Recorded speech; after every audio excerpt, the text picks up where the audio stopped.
Hi folks, thank you so much for downloading this episode of a work in progress D&D podcast, a creative experiment of sorts. I'd like to mention that this podcast is not for children. Now, why don't we jump into this adventure? Hi folks, welcome to another episode of a work in progress D&D podcast. As always, we start with the first son of our family. Hi, I'm Sean, and I play Alex Arcadis, the Artificer Armorer Human. And then we go over to the third son of our family. Hi, it's Ryan, and I play Pine Deciduery, the Tiefling Paladin of the Ancients.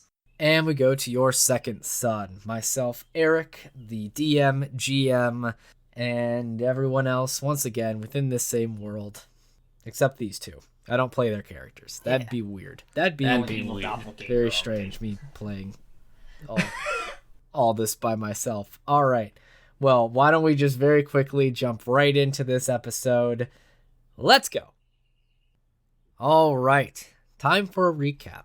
Last time, our adventurers had enacted a plan. A plan that would take place after / during a feast held in their honor for defending the northernmost farm of the Green Duchy. This feast had food from all over the duchy itself, various different vegetable options, as well as a couple delicacies from the Indigo Duchy, such as oysters, where our trio, Edmund discovered a pearl, and so did everyone else. It was a lovely time.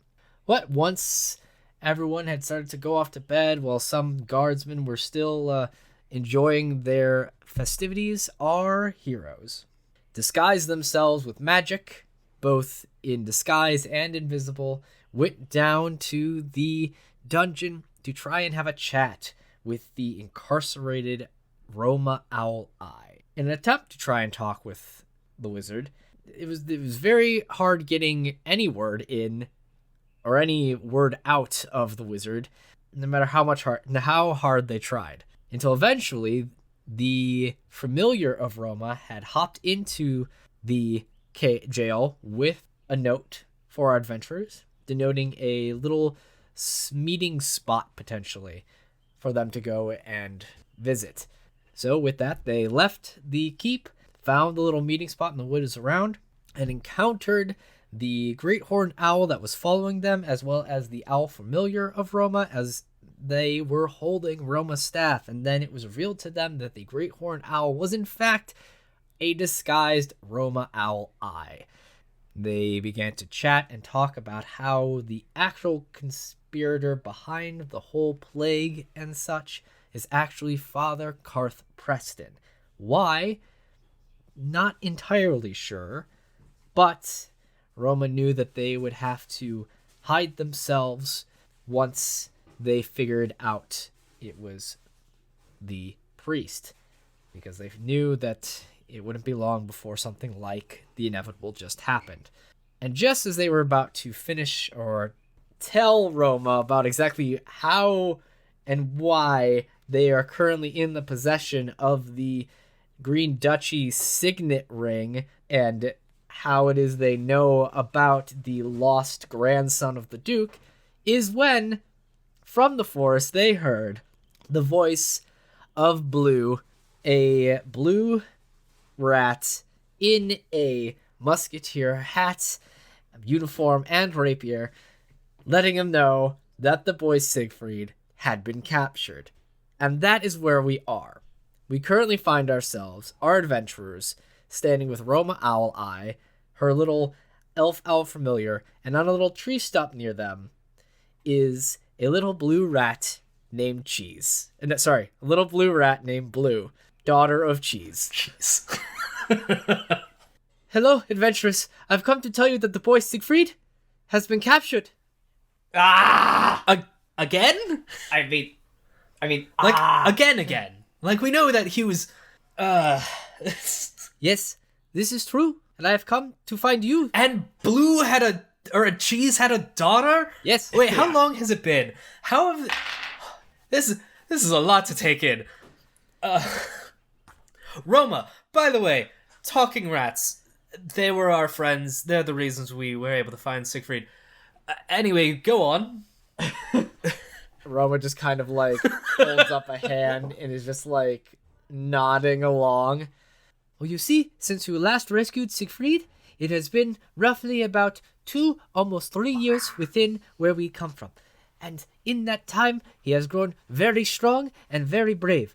But, unfortunately, we of the kingdom Rodensia, of the houses Cheese, Spud, and Ale, with our King Boss, were not able to defend Siegfried, nor the House of the Grey Lady from the entity known as Iron Hands. So, it has been bequeathed unto me to come and find you, to bring you back, so that you may rescue Siegfried once again. Does Iron Hands ring a bell? Yeah, does it? It should. Yeah. It does. Why does that ring a bell? Who is... History. Can I roll? Yeah, why don't you roll a history or intelligence check or something like that? Oh boy, I'm real good at those. If Alex, you'd also like to do that, or if you have something in your notes you're currently looking for, that as well. I'm looking through my notes. I'm trying to remember. That name sounds familiar, but fuck it, I'll just roll That's history. a 17. Okay, I'll see what Alex rolls first, and then I will... History, you said? History, whatever you'd like to roll to remind yourself of whatever. 19 on the roll, plus 4, 23. Okay, so 17 and 23. Yes, as you guys are given this name from Blue, you are thrown back to the time when you overheard the Meanlocks talking Meanlocks, right. about how Iron Hands wanted Siegfried. I wrote that somewhere. I swear it did. Mm-hmm. Ugh, I gotta go through all my notes again. Yeah, so whoever this Iron Hands is, it seems they still have had interest in the boy, and it seems that now they have actually caught the boy. So. Boy. Oh boy, indeed. So, I have come to collect you so that we may head back to the Grey Lady's hut and rescue the boy. Okay. Well, Roma, are you getting all this? I am, and I feel like I'm reading a fairy. I feel like I've just been thrown into a fairy tale, honestly. well, this is a lot of Fey business. Yes, I can see. It was a fairy tale when we basically went in the Grey Wilds, right? Is that what they're called? Yes, Yeah. so the Grey Okay, Wilds, yeah. the most eastern Yeah. part of Yeah. the map, and the Rainbow Coast. Like, so if I'm understanding this, you have actually gone and ventured into the Grey Wilds and actually came back. Yes. Indeed. So, just to sum up, we went into a basement, we found the rats, they told us to save the child, we went through a door that got us to the Grey Wilds, and we walked through the Grey Wilds where we found a snow fae, a Sakura spirit who still owes me stuff, a golden bear that gave us inspiration, and then we found the cave with the Meanlocks. We defeated the Meanlocks where we heard about the Iron Hands, right? Yeah, Iron Hands. We defeated the Meanlocks, we saved the kid who was under a curse, we took him to the lady, she told us to take him to a spring to heal the kid, and we went back, gave the kid back to the old lady, the kid gave us the ring, we came back out, and we marched all the way here. And most importantly, the Spirit of Tranquility was a giant capybara. That was my favorite part. That's weirdly the only thing that seems to make sense to me. Okay. Well, it seems you two really are the most capable to do, well, this job and even maybe saving our duchy. Well, if there's anything I do know, it's supposedly that time within anything related to Fey magic sometimes doesn't follow the same laws of time on our plane. So I'd imagine Yeah, I'm if still it's trying to process been that. 2 to almost 3 years since you last ventured there, Indeed. and it's only been what, maybe a week? Has it only been a week? It probably has. A couple days to get there, a couple days. Possibly maybe two? Roughly a week. A week or two? Roughly a week. Week or two? So I can Yeah, and not to mention when we went in there the first time to save the kid and come back out, it was probably only like a few minutes. No, I think it was about... Was it at least a day? like a Or maybe it was a few minutes. I don't remember. Yeah. Well, I can only hope that you going in on this quest won't take as much time as we experience here. So this might end up working out. So if it's possible that you can do rescue Siegfried, and we still can somehow maybe even foil the plot of Father Preston before my supposed burning tomorrow, we might be able to save the duchy before the townsfolk even realize anything is up. Amiss? Yes, maybe. Although they might already be aware of the burning, but at least we can maybe try and set that straight. This is... And I thought me following you as an owl and trying to create this sort of secrecy was strange. Yes, we're quite convoluted. Well, I guess the question being how you are getting back to the Grey Wilds. Oh, I have the solution for that. And he watches Blue pulls out from their uniform this, like, half-burnt black candle. This is a black candle, and we light the flame, and then we just think about where we need to go, and it will take us there. Do you have a way to light it? She starts, like, patting around her pockets, like, unfortunately, no. Well, I might have a way. Oh, that is good. I can either do two things. One, I can use my ring and maybe control flame in a way if there's like any leftover embers or something, because I assume you had to light it to get in and out. Well, since I put it within my uniform, I had to make sure it was completely out so it did not burn me. That is true. But Well, in that case... Oh, what? if you have any way to start flame, we can head off post-haste. Well, the only other thing I can do is create a firebolt, but try to control... Maybe a combination of firebolt, control flame, just to light it. Yeah, that'll do it. Alright, now I'm just gonna flip my hands. Okay, come to me, you two. Oh, before we go, Roma, are you interested in coming with us? No, I think it's best if I stay here to sort of watch over the duchy to see if Father Preston might do anything tonight. This sounds more like your adventure, not so much mine. I should probably stay here. All right, sounds good. 18 persuasion, please! No. Damn! So, Pine just grabs Alex by the collar and says, "Come on." Oh, come on, we could use the help! As much as I would agree, we can handle this. We need eyes back here anyway. the candle is burning, you two! We must hurry! Alright, fine, we're going! Alright, and you think really hard about the Grey Lady's hut, and you get this strange sensation of your whole body just being, like, stretched and pulled, but also thinned out at the same time, and it's just... Notification! Going through a back hole. Yeah, and it's like this strange thing, and actually, as that happens, and you find yourself, like, you almost kind of, like, it feels like a slap, and you're suddenly, like, rubber band back to your bodies, and you find yourself within the Grey Wilds, and I need you both to roll a Constitution saving throw for me. Constitution saving throw. Oh boy. Where is that? There it is. Okay, I'm good at that. And I am good at that. 25. Okay. 19 plus 6. 1. Oh. What's that? Yep, that's I a natural 1. Pine, Ugh. as your body rubber bands back into its physical self after being literally teleported miles and almost planar, you just get this absolutely Oh. churning, unstoppable force as you just retch. Whoa! Okay. Oh, okay, there we go. Oh my goodness. Yes. That is Damn oysters. I thought that would happen to me. yes, that is a potential side effect of teleporting via black candle. I'm gonna prefer the door. Here we are. We're about... Oh, we're probably not as close as we could be, but that's, I guess, we took a couple seconds. But if you follow me, we shall be right at the Grey Lady's hut, cottage. So, you start walking, and as you start going, can you guys roll a perception check for me? Sure, hopefully I won't vomit. Ugh, that's not good. 6. I'll do you one better. 5. How is it better? I roll a 6. That's the joke. Luckily, Blue is paying attention. And as you two are literally about to step through some foliage, because you can see sort of the cottage, like, through the trees, and you're about to step, she's like, "Wait, you two! Wait! Shh! Shh! We are not alone." And she kind of, like, gets down, rummages through the foliage. Oh, mad. It seems some of Iron Hands' minions are still keeping guard over the Grey Lady's cottage. it seems 3 red caps are keeping watch. Pine, if you would like to make a... Let's go Arcana or Nature check with advantage for me. I was gonna say, did Blue say bear? Yes. Okay.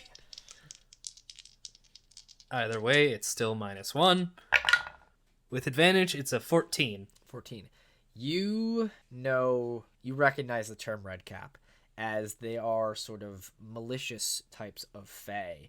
In particular, they are brought around by... Whereas boggles are brought around through strong emotions of loneliness, red caps are brought about through strong emotions of violence. In particular, known for the red caps because they dye their caps in the blood of their enemies. Particularly also known for their heavy iron boots and their sometimes large either hand sickles or poled sickles. Rather nasty, violent, fae-like creatures. And it seems there are some keeping guard over the Grey Lady's cottage. Those things are nasty little buggers. Well, it seems there are 3 of them, and there are 3 of us. What say we give them the old 1, 2, 3? Sounds good. How confident are you in your fighting? I mean, I honor you as a knight, but... And just kind of like writes a big like Zorro-esque but B in the in like the bark of a tree next to you. I can assure you, I am a very competent combatant. Is that B or 13? It's clearly a B. Anyway. Okay. B for blue. Right, I got it. All right. Okay. Let's roll a quick stealth check. Stealth check. What did you want to do, Alex? Well, I was going to activate my armor. Okay. Although I feel like that's going to give us away, so I'll wait on that. Yeah, so here, let's just roll a quick stealth check. This is going to see if you guys are able to maybe get a drop on them. Stealth is +2. Who knows? 12 on the roll, +2. 14. 9. And a 10 for blue. Unfortunately, Oh, boy. as you leap through the bushes, the red caps are alerted to your presence beforehand. So we're just going to roll initiative. Oh, barrel goodness. I did not. Wait, don't tell me you all. Not like terribly. Okay. Well, I roll a natural 1. Okay, Oh. yeah, I rolled 12. Okay. That's okay, because I pre-rolled the red caps, and only one of them rolled above a 1. So, all right. Well, let's get into some combat. Woo! Yo, boy. Fighting some nasty evil fae, or Back up. more violently opposed fae. I guess I can show. They're basically like really evil-looking gnomes with a big ol' sickle and cap. So as you burst through, you see these 3 red caps are like, and they start rushing at you. So Pine, you are actually up first. Oh, wonderful. What would you like to do? I'll probably run up to the closest one, Okay, we'll say that is red cap number 3. and I will... Let's see here. What do I want to do? You know what? First, as a bonus action, I'm going to cast Shield of Faith on myself. All right, so your AC is up by 2. Yep, and then I'm going to be running at that one and taking 2 swipes. All right, roll your 2 attacks for me. This is with the longsword. Yep. That is, let's see, a 25 That is a hit. and a 14. That is also a hit. Nice. That's 2d8. Unfortunate. That is together 12 points of slashing damage. 12 points of slashing damage. That's pretty decent. As you run up and slash. No, wait. 9 then the- points. Sorry. 9 points of slashing damage. Okay. Like, that seemed high for what I rolled. No worries. So you come in and just get across the shoulder and then down the leg as you've cut into this red cap. Do you want to make... Oh, no, you already used your bonus action. I used my bonus action for the spell. Yes. So that red cap will actually make 3 attacks against you. Which... 17 was the highest. Does that hit you? Nope. Okay. Because I have +2. Yeah, Yeah. +2. All 3 scythe attacks go whoosh, whoosh, whoosh, as you're able to, like, dodge, duck, parry a couple, and it is just, like, big grin that starts to like go into a bit more of an angry grimace as it cannot seem to hit you. But now it is Blue's turn, and Blue is going to run up and attack the same one that you attacked, Pine. Oh my gosh, 8 plus 4. It's 12. 12. Damn, that is just shy. But she will make second attack, and 12 plus 4. So 16. that is going to hit. So Blue will, and 6 points of damage to that one. That's pretty good. Nice. So, and then it is going to be the second Redcap's turn, and it's going to go after you, Pine. And once again, well, all 3 attacks, highest being an 18. Which still misses. That still misses. Wow. Okay, yeah. Yep. Second Redcap runs up and starts My trying to AC's slash, at 19. dashing and dodging and ducking Wait, and weaving. AC's what? 19.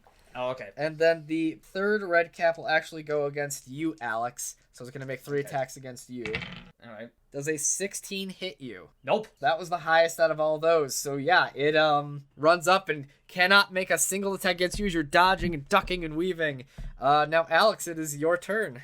Yeah, take a 17 and plus 2 with my shield. Yeah, all right. All right. Well, first thing I'm gonna do, armor up. So finally, I get to show my Mark II armor. So same thing as last time. Like you see runes in my veins going through my body.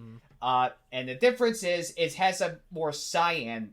It still remains silver, but like a hint of cyan. Okay. The shoulder armor has like a bit of like a sharp fins on these sides, and the helmet also has like the bullet fin on top, and also my faceplate now has like a kind of like a little bit of open vents, kind of like a Shredder's. I'm trying to think of like Shredder's one where it had like open vents. I think it was from the movies, but basically it has like open vents on there. Gotcha. Yeah, and bam, I land. Oh, and I'm gonna pick. You know what? Fuck it. I'm gonna go physical. I'm gonna use the Guardian. Yeah, do it. Nice. Yes.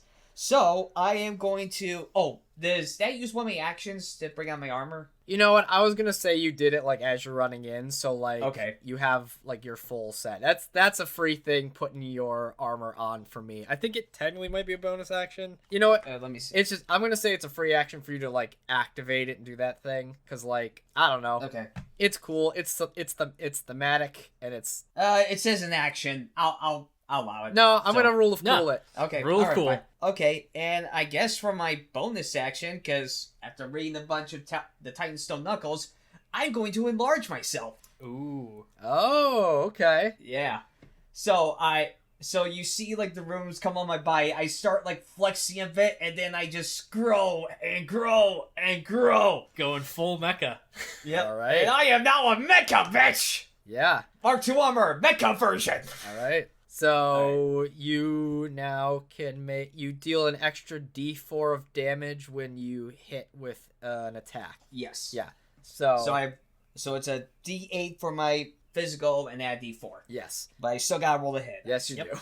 Okay. So so which one hasn't been dealt much damage? Number 3 is the only one that's taken damage.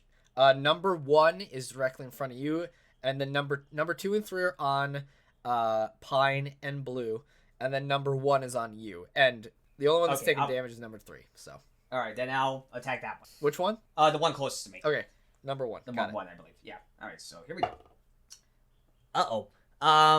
Oh, actually, what do I add? It's like the same attack as like with your It's The still blasters. A what? I think it's the same like spell attack almost. I think so. I don't have the Okay, book so on I me. would add my spell attack. Yeah, it's like a melee spell attack, which I'm still gonna Okay. let you do the enlarge on it since it's like basically your weapons. So Yeah. Well, so I would add my spell attack bonus to this then. I believe so. Yeah, let's just use Yeah. that for now.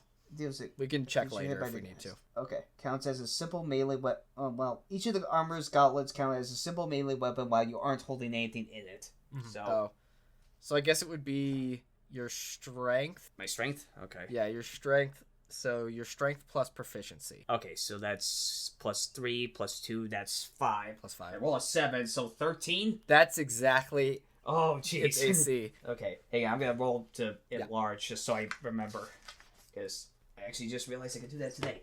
All right, so it's 1d8 plus... Plus 1d4 plus your plus strength as well. Okay. Oh, 2 on that. 4 on the plus 4.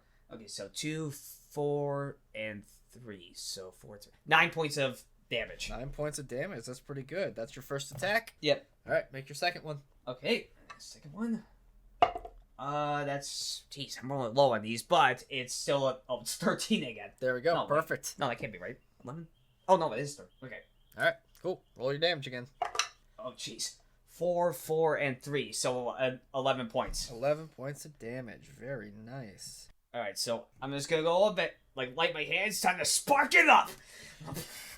And you just slam down into this red cap as you punch across his face one and then slam down on its cap with the other, and just big booms of thunder crash out around.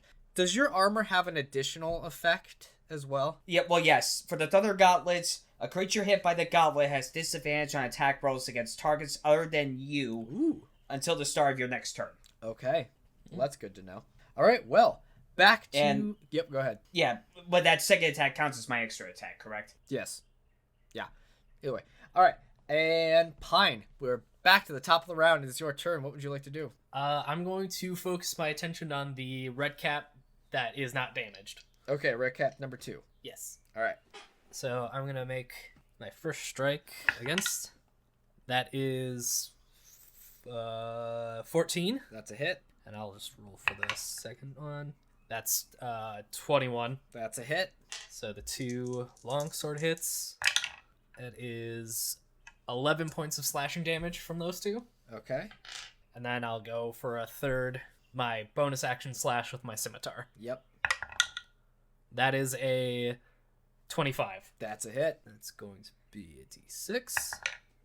Ooh, nice. That's 9 points of slashing. Nice. Well done. You cut in 1, 2, and then slash up for 3 as things just starts like spooling blood. You watch as it takes its hat off and starts wiping its like cuts with it, puts it back on, dripping blood, and just has this big old nasty toothy grin at you. He's like, and I give it a big old nasty toothy grin back. Perfect. Red cap number 3 is actually going to make run back over at you, Pine, and try to make some attacks at you.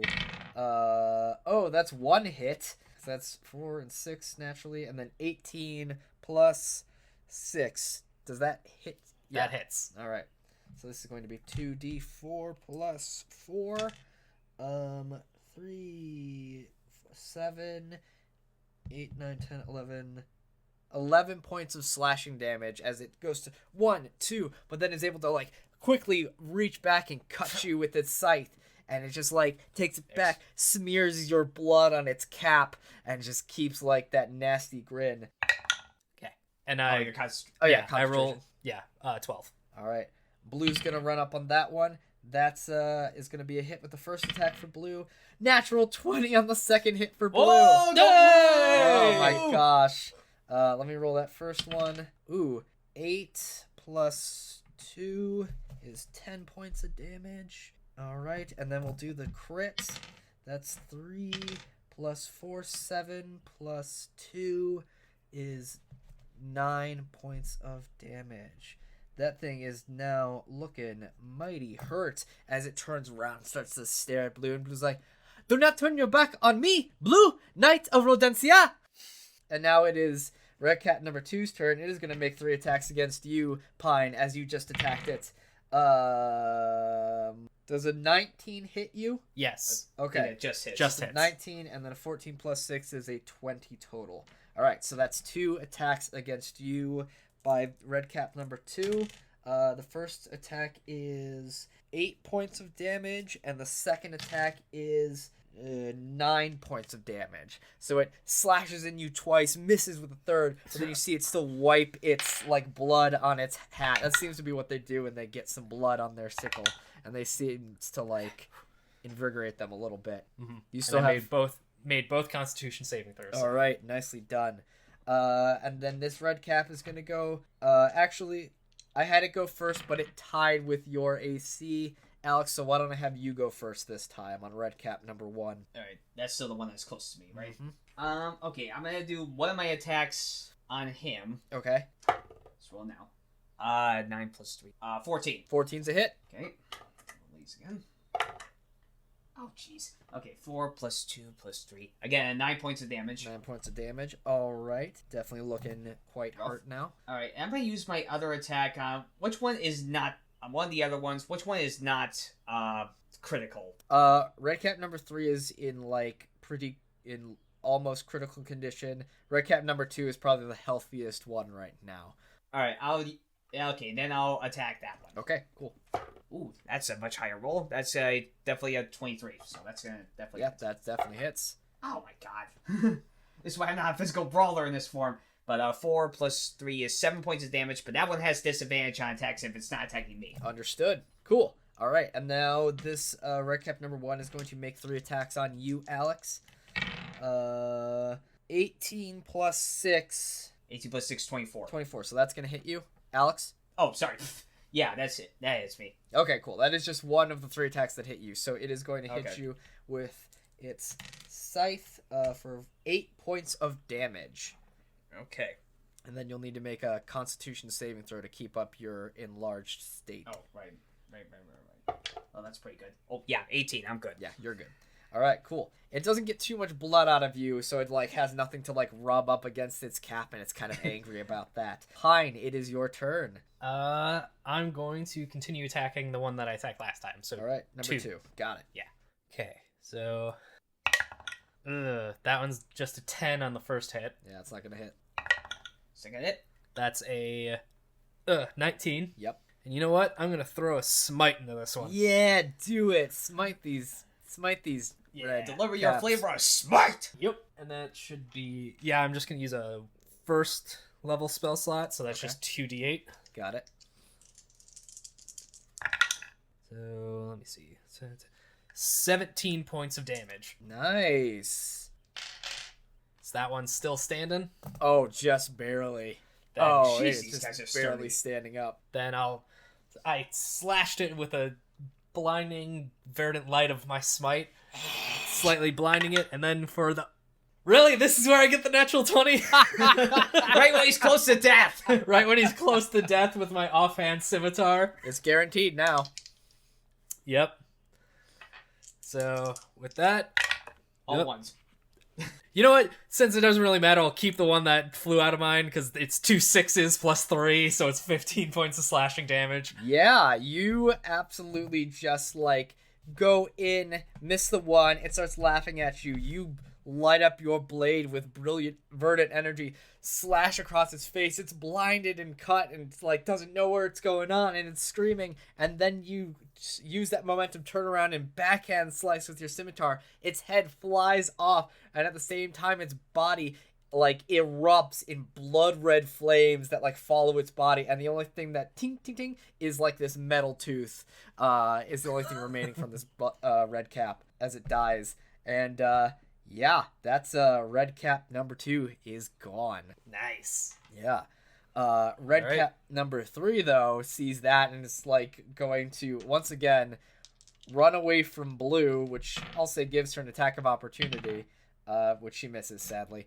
And it's going to attempt to run up and try to basically drop kick you, Pine, with its big iron boots. Does it have disadvantage because I hit it with my Thunder Gauntlet? No, this is number 3. The other one you hit is the one he just killed. Oh. No, I thought... Yeah.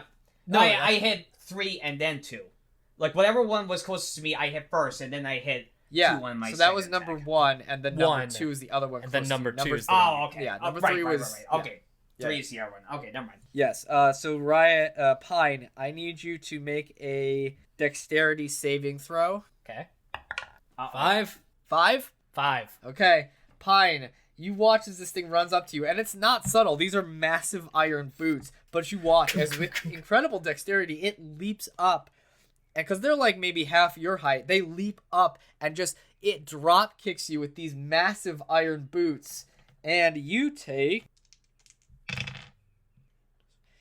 20 points of bludgeoning damage, and you are knocked Ouch. prone. Correction, I'm knocked out. Oh, fuck. So you get walloped by this. He's just like, ah! and it runs up and just drop kicks you as you're just immediately going, oh! KO! My god, I am sorry. As you are I had 19 health.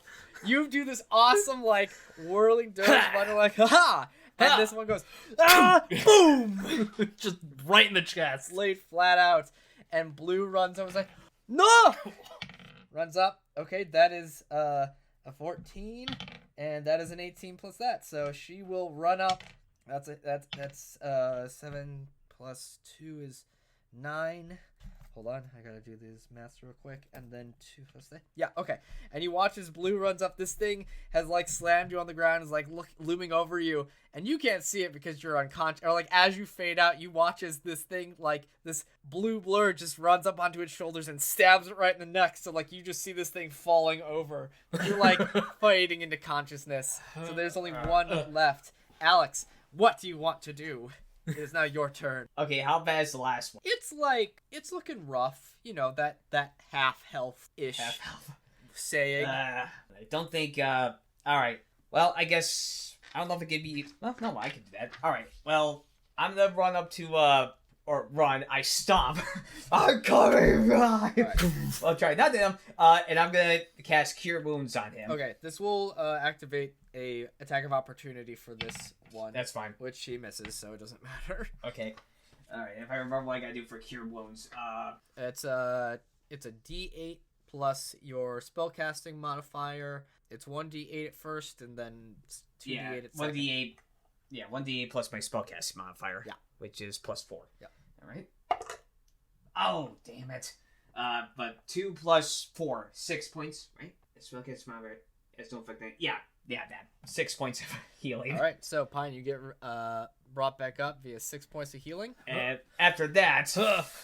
Alright, It's just a giant mecha. And after that, I'll use my action to try again. so Cure Wounds is an action. Oh, Cure Wounds is action? Ah, shit. Yeah. Yep, 1 action. Damn it! Yeah, I don't know if you... Sorry. Yeah, damn. I thought that I could use that as a bonus action, but that's only for potions, isn't it?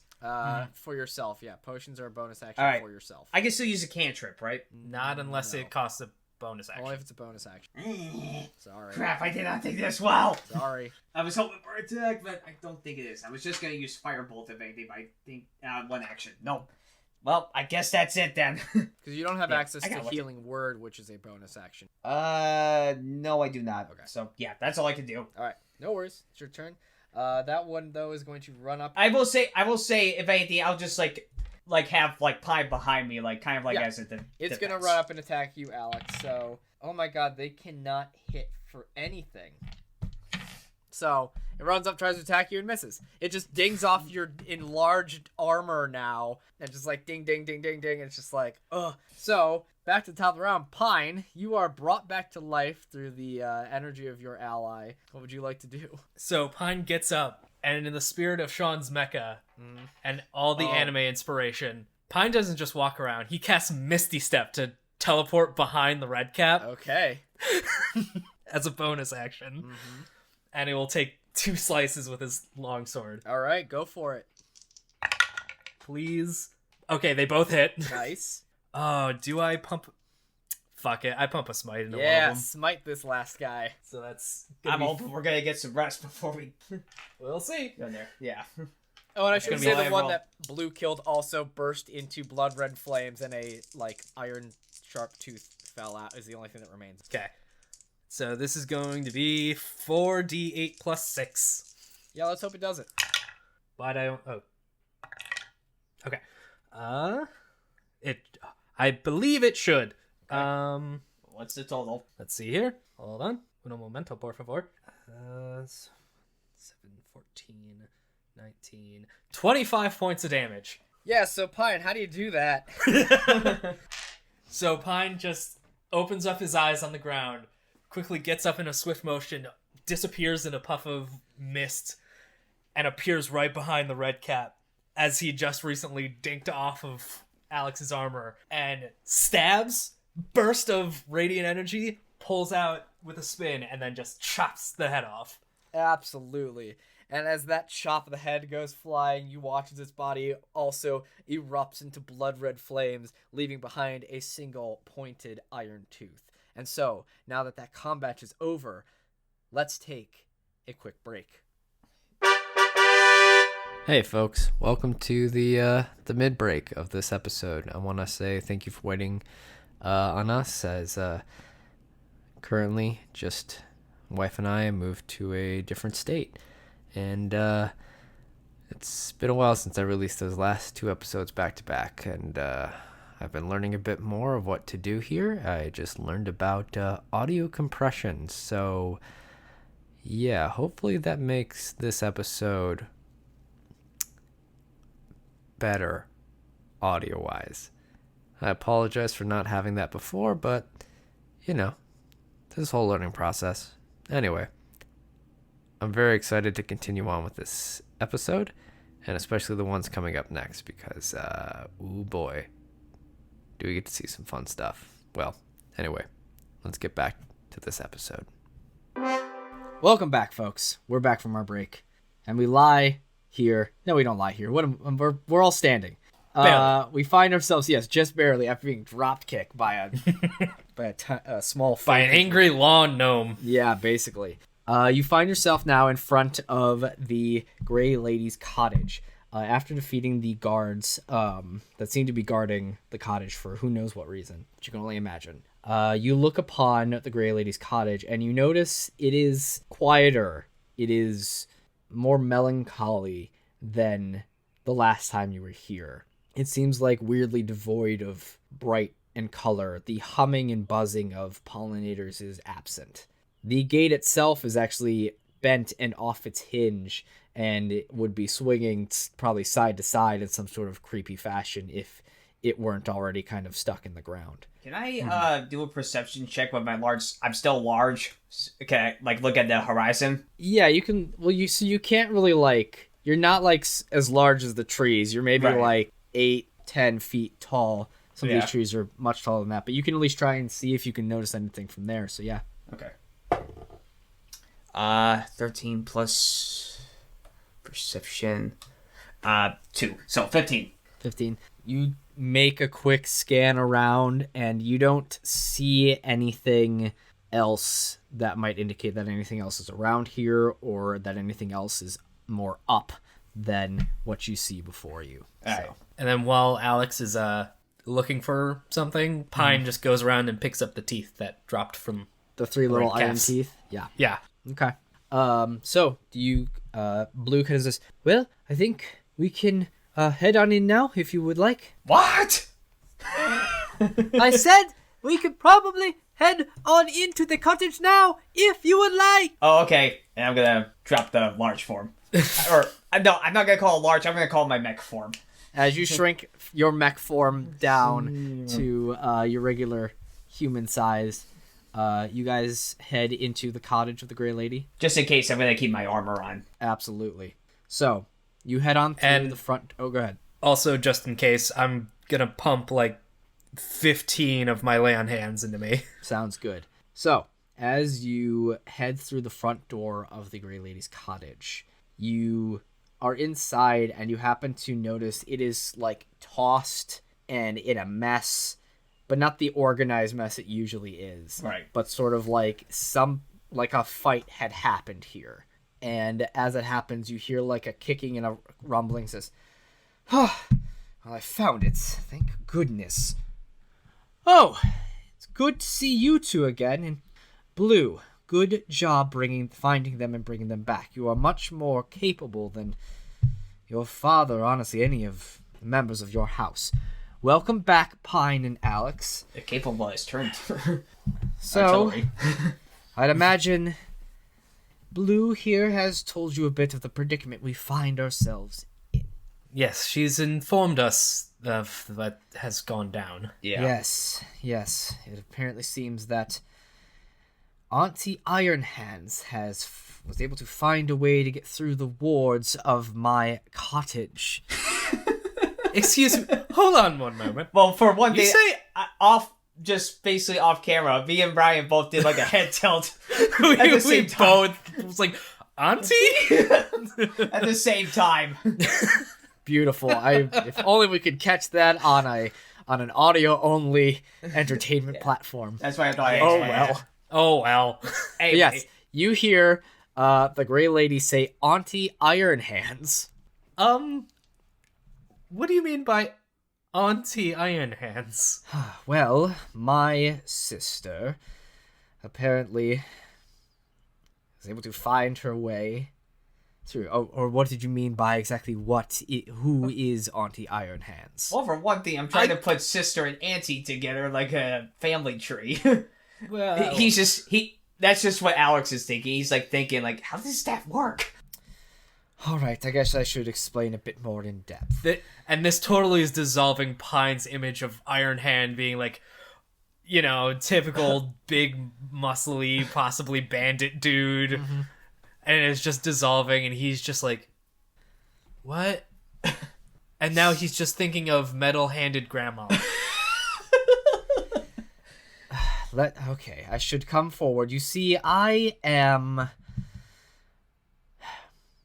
siblings with a certain creature, entity that permeates throughout the Fey realm. What is your knowledge of what a hag is? At least that is a sort of colloquial term for it. From previous campaigns, a lot. For this campaign, 14 on a Arcana. should I make it Arcana? Can I make it Arcana?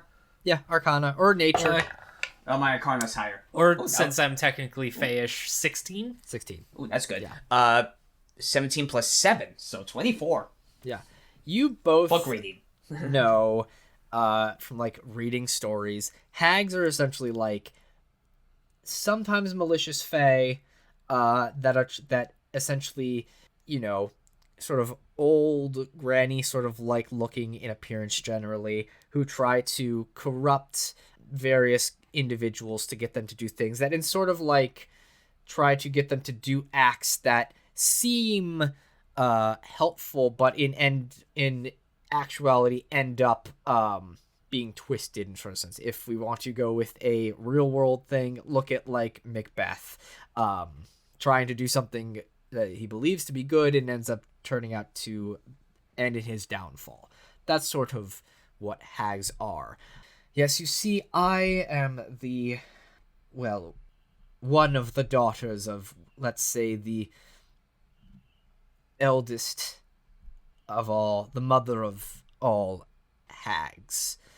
And, well, I unfortunately was born without any of this natural flowing of magic, which is why I had to study. I am obviously a much longer-lived individual, but also I do not have the more malicious bent that my sisters do, more in line with my mother. But that's a whole nother story.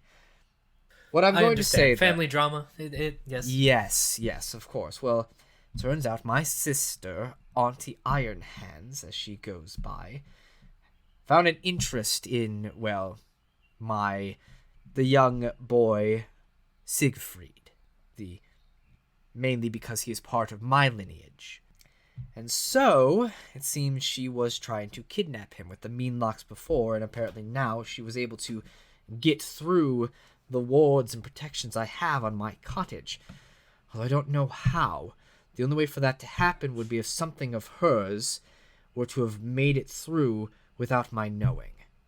I'm thinking. Did we? What? Alex, can you make, let's say, another intelligence or history check for me? Alright, just go over again. You say something of hers? So the only way for these wards to have broken somehow was if something of Iron Hands's was able to somehow make it through into the cottage without the Grey Lady knowing. Okay. So, Alex, could you make a roll for an intelligence check for me? Intelligence check, okay.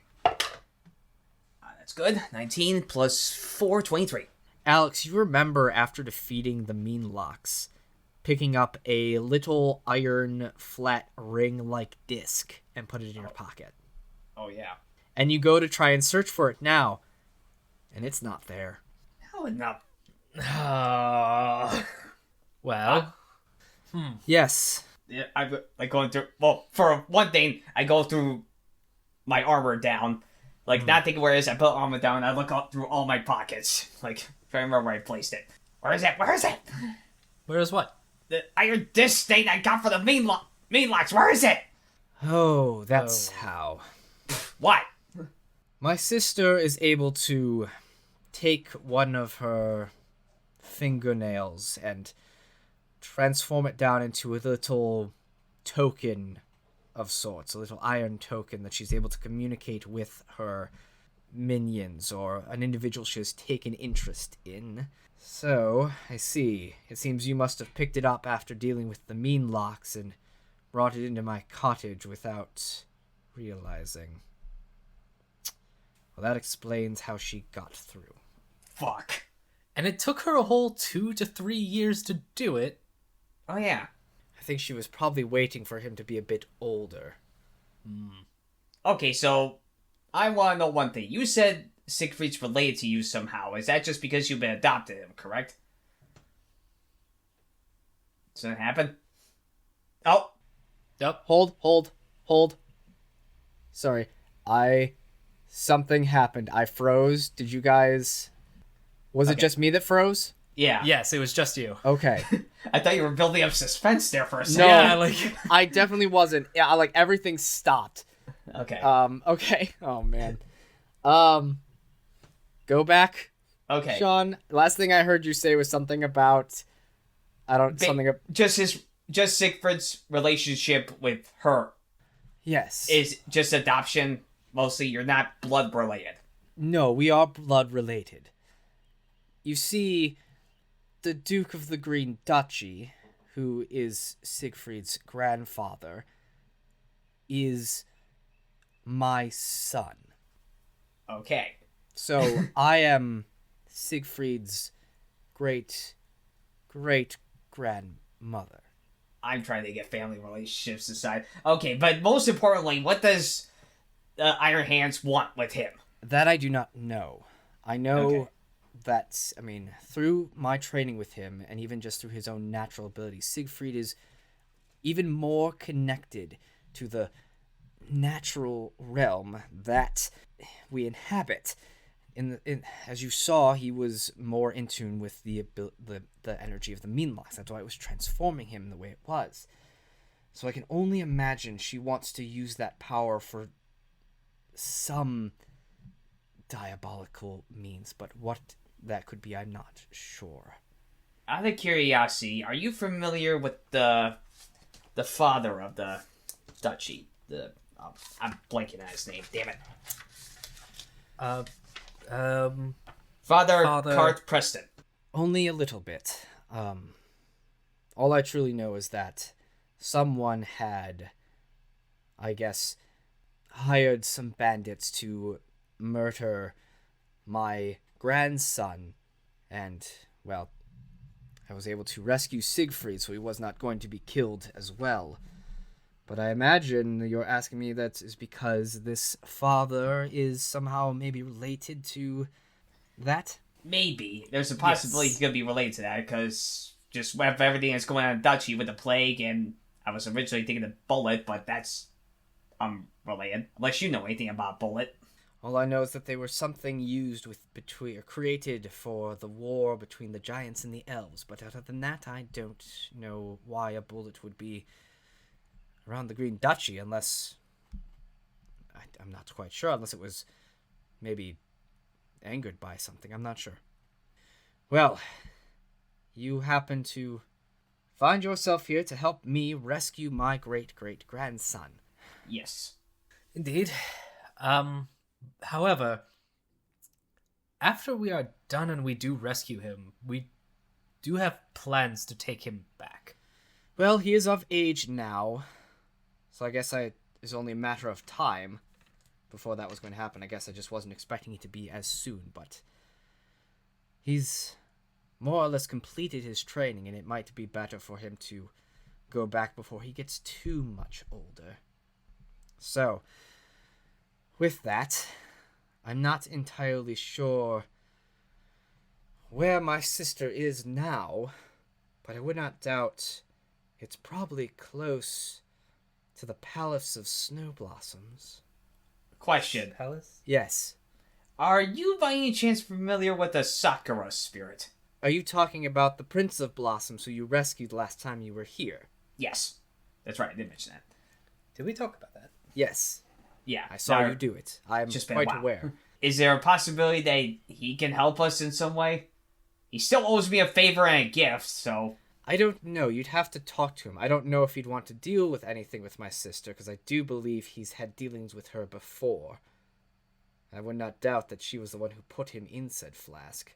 Iron flask, iron hand. It makes sense. Yes. Well, I would be able to send you to the Palace of Snow Blossoms, where he resides with his princess. But I don't have anything as sort of a tether that could send you there. You wouldn't by any chance have anything on you that he gave you before departing, do you? No, he just basically kissed me and then say he He owes me a kissed you. favor. Plenty. That's enough. And you watch as the Gray Lady walks over, grabs amongst his things like, I know it's here. It doesn't... Ha, there you are. All right, there. And brings out a mortar and pestle. It's like, if you don't mind, could you come here for a moment, Alex?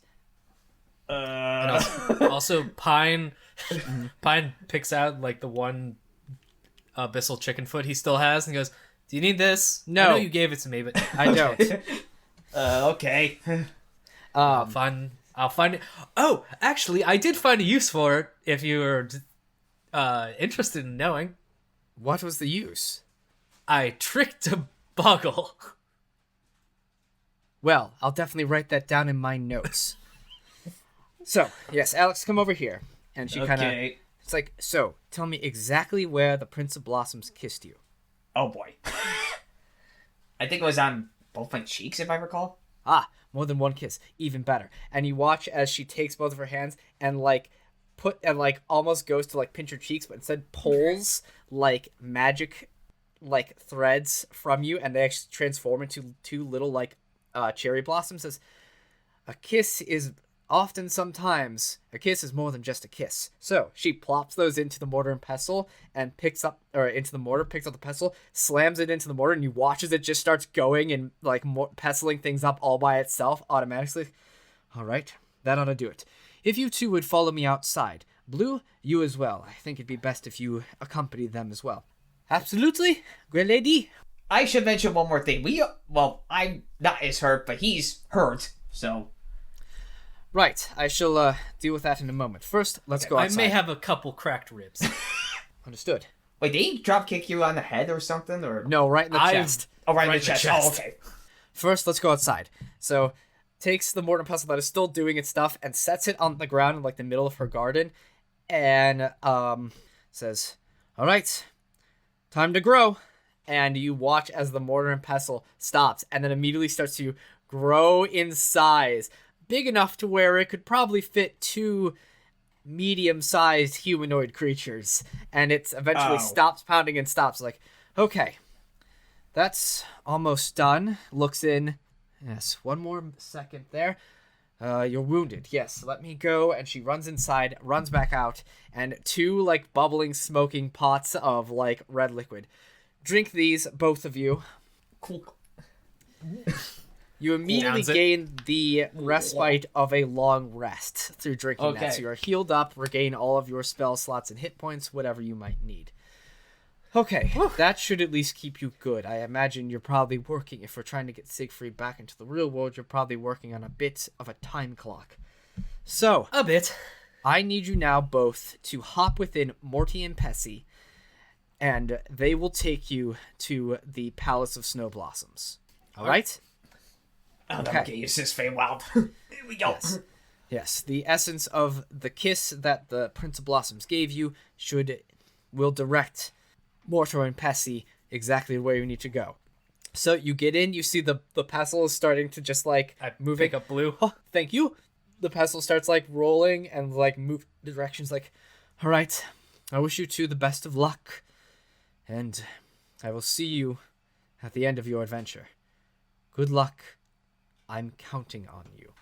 And so With that, she slaps the side of Morty, and you watch as this pestle starts lifting up into the air. The pestle is moving around and finally locks on, and you reach up above the treetops, and you are zoomed forward at an incredibly blinding speed. And it almost feels like as soon as you started, you immediately stop, and it lowers down. And as you're going through these trees, you can feel crisp air and beautiful snowflakes and pink fruit blossoms just falling around you, and it is sweet, crisp, refreshing. And you see before you this beautiful palace of like snow and ice and raining encircling various different like blossoming fruit trees, and you find yourself before the palace of snow blossoms. And with that, my friends, we're going to end this episode of a Work in Progress D&D podcast. And next time, we're going to go meet the Prince of Blossoms and his princess, the Princess of Snow. So, bye-bye. Well, that concludes this 11th episode of our podcast. I hope you're excited, because I know I am, to see what the future holds for our players. If you liked this episode, don't forget to like, rate, leave a review, share with a friend, comment, subscribe, all of the above. It really helps us out. You can email us at awipdndpodmail@gmail.com.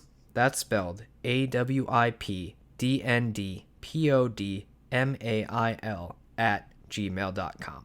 Once again, that's awipdndpodmail. Very excited to see and read whatever you send our way. You can also follow us on Twitter at awipdndpod and awipdnd podcast, or however it is on that device app thing. Last but not least, thank you so much for listening. Thank you to my brothers for joining in this experiment, and an extra special thank you to my wife Allie for her constant support and advice and moving to another state with me and our cats.